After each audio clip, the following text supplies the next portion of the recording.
Masarap, tapos malaki yung shrimp niya sa loob pa.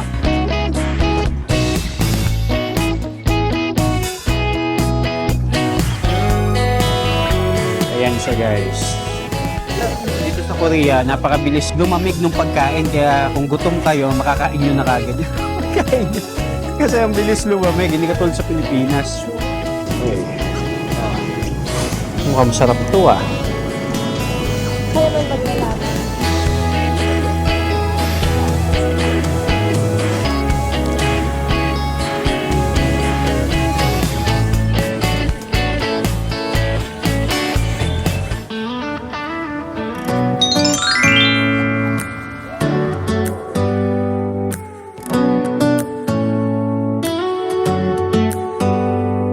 So ngayon naman, pupunta kami sa Myeongdong Street. Actually, malapit lang yun sa hotel. Nandito lang kami. Like 3 to 5 minutes walk. Ganun. So magpo-food trip naman kami habang nag-i-snow. Continue pa din yung pag-snow niya, tapos mas heavy na ngayon yung pag-snow niya compare dun sa kanina. Tamang-tama sa food trip. Kailangan namin ng something na mainit sa aming mga tiyan. So now, let's go! So dito sa Myeongdong, very happy siya, especially at night. Sobrang liwanag, maraming ilaw, colorful. So this is how it looks like dito sa Seoul.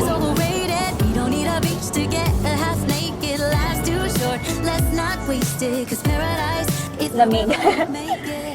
Lakad-lakad na kami. Papunta doon sa mga stalls kasi meron ditong mga stalls. So iba't iba yung tinitinda niya. So talaga itatry namin yun. Yun ang gagawin namin dinner for tonight. Yes. Buhay na buhay yung place dito. Pero actually pag umaga dito, Sarado lahat. sarado lahat. So parang malungkot. Pero once na nagdilim na, ito very lively na. Yes. Tapos sobrang daming tao. So super lapit lang namin sa Myeongdong Street, yung hotel namin. So very good spot talaga for accommodation. Malapit na nga kami eh. Ito na, ayan na. Nakikita na namin. Tanong namin kagad.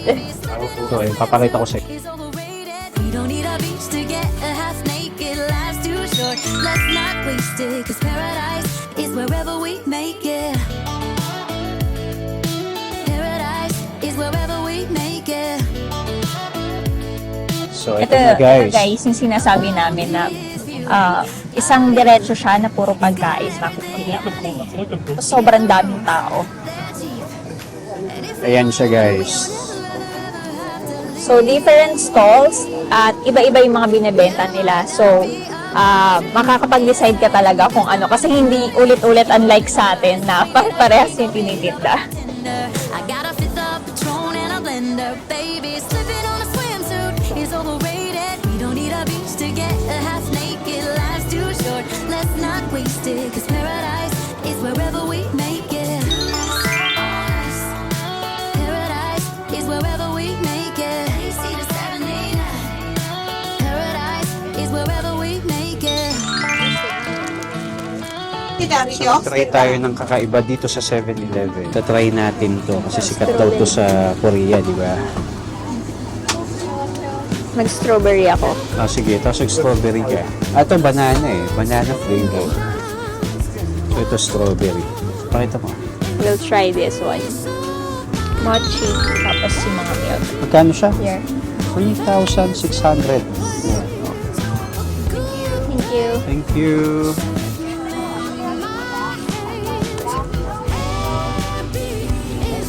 Ano na namin talaga yung dessert, no? Sikat to eh. Sarap. Lasang-lasa yung strawberry. Masarap. Masarap naman siyang gatas o banana. Pati ka, Ano siya, parang yung iniinom mong gatas, pero mas malasa siya. Strawberry, no? Masarap Sarap. din yung banana. tikman natin tong ano. Favorite mo to, Hello Kitty. Yan. Favorite character. Oh, diba? Tapos color pink pa. Sakto. Let's go. Dessert muna tayo ha. Ito muna.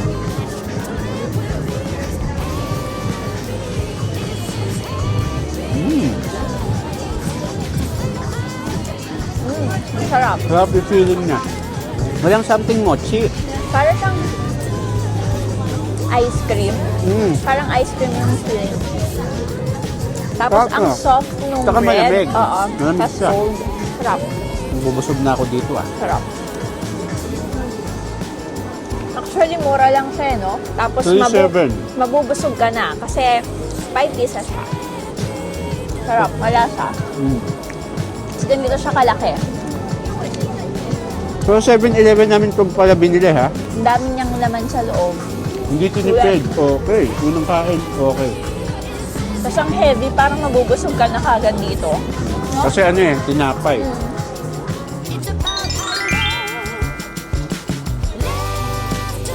Dito guys, parang maraming kumakain. So itatry namin dito ng Greece. Mukhang masarap. Oh, masarap. Ano yung tinda nila? Gyoza. Gyoza.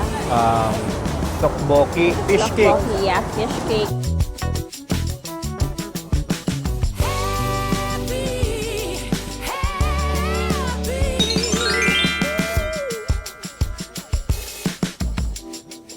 Try namin yung tempura.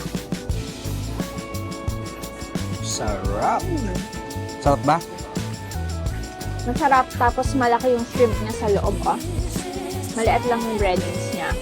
Purong shrimp. Hindi ka tulad sa Pilipinas. Mas mura lang siya. 5,000 won. O nga, patikim. Di ba? Sarap, pero ano, hindi na mainit. Oo, yun lang. Kasi mabilis lumamig. Next namin ito try is yung scallops. Medyo mas mahal siya, 50,000 won. So, try namin ngayon. Madami Let's rin go. tao. Chip my tooth on a tangerine. And the jaybird singing something about the way things used to be. Now I'm dancing on a wire like a cheap paper tiger. Strumming on a hush. Ayan na. Lagyan natin ng sauce. Teriyaki. Sarap. Tapos konting spicy. Konti lang. Try ko muna kasi Hindi natin alam kung baka super spicy to. Try ko muna. try mo na. Medyo mainit pa. Sarap, malambot. May pagka-crunchy yung labas. Kamusta yung sauce? So, hindi siya masyadong spicy kasi konti lang yung nilagay ko. Ayan. Siksik yung loob niya. Ayun, juicy. Ang sarap. Medyo mainit pa eh. Ito pala, may kasama siyang toge. Okay? Tapos may kasama siyang isa pang shellfish. Tapos ito yung pinaka-main na pagkain. Yung scallop. Ano natin? So, yung kasama niyang isa ay steel plate yung tawag. Try mo yun. Man natin. Sarap kaya yun. Muusok oh. Pwede na. Parang lasa eh, mataba.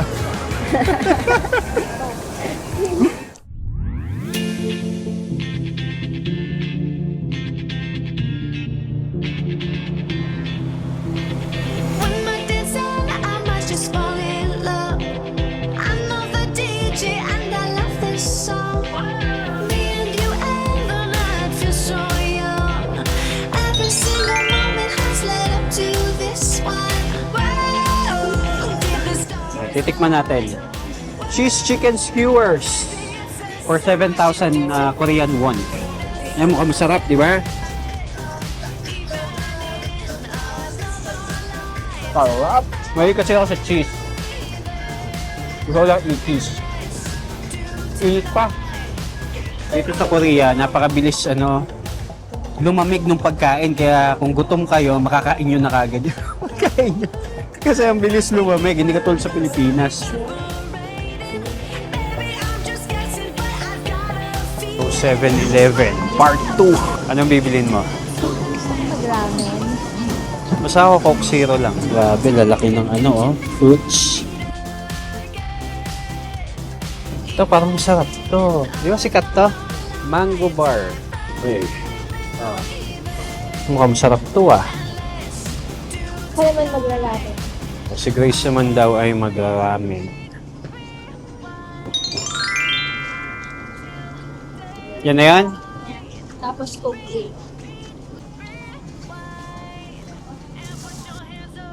So, ayan si Grace. Naglalagay na ng mainit na tubig.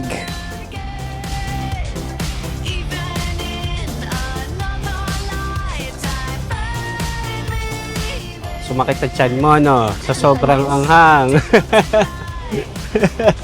Day 1 food trip. Bukas ulit ng gabi. See ya! We're Beam and Grace, and we create budget travel guide for Filipinos looking to explore the world without spending a fortune. On this channel, you'll find easy-to-follow itineraries, complete cost breakdowns, and insider tips to make your travels unforgettable. So if you're ready to plan your dream trip, don't forget to like, subscribe, and hit the notification bell.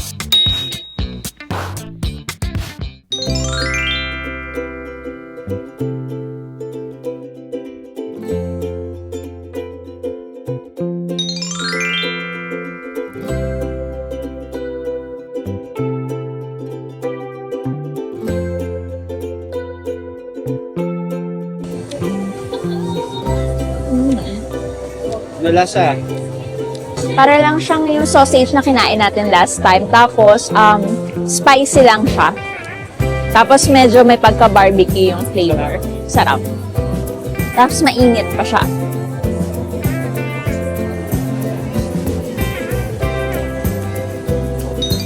So, order tayo ng lamb stick for 10,000 won. Thank you.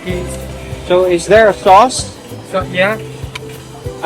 You already put it. Yeah. Okay. Thank you. Sarap. Diba pag kinain mo, hindi na masyadong mainit, sakto lang.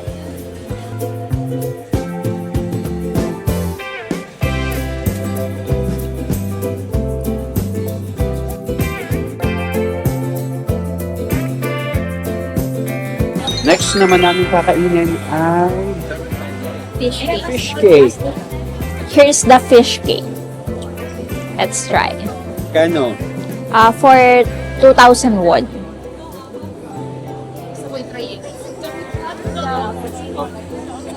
Yung fish cake dito, matabang. Parang nilaga lang siya. Tapos may parang sauce sabaw. Yun. Pero walang lasa. Matabang talaga.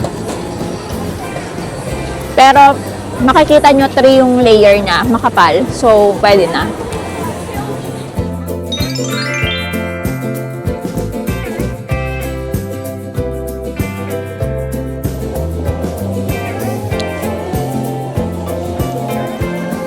Yan ang angas, oh.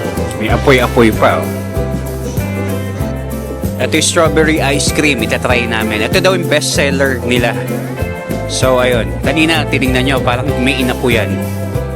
Siguro yung sugar-coated kasi siya. Let's try! May marshmallow. Ang sa loob. May ice cream. You know. Sarap. Meron siyang real strawberries inside. Häagen-Dazs yung ice cream. We'll sneak onto the main floor.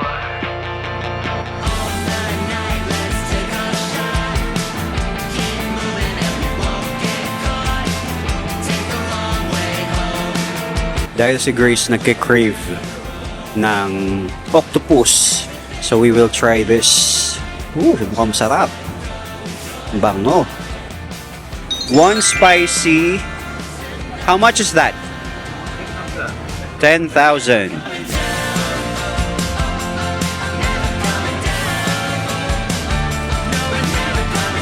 Thank you. Food trip kung food trip tayo. Eh.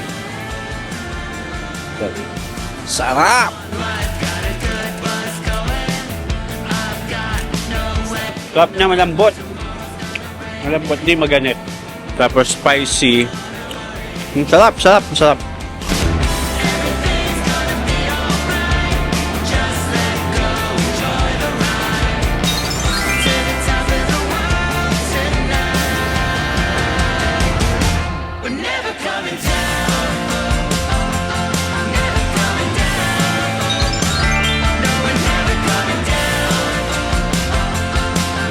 Ano, kalasabay sa bonchon?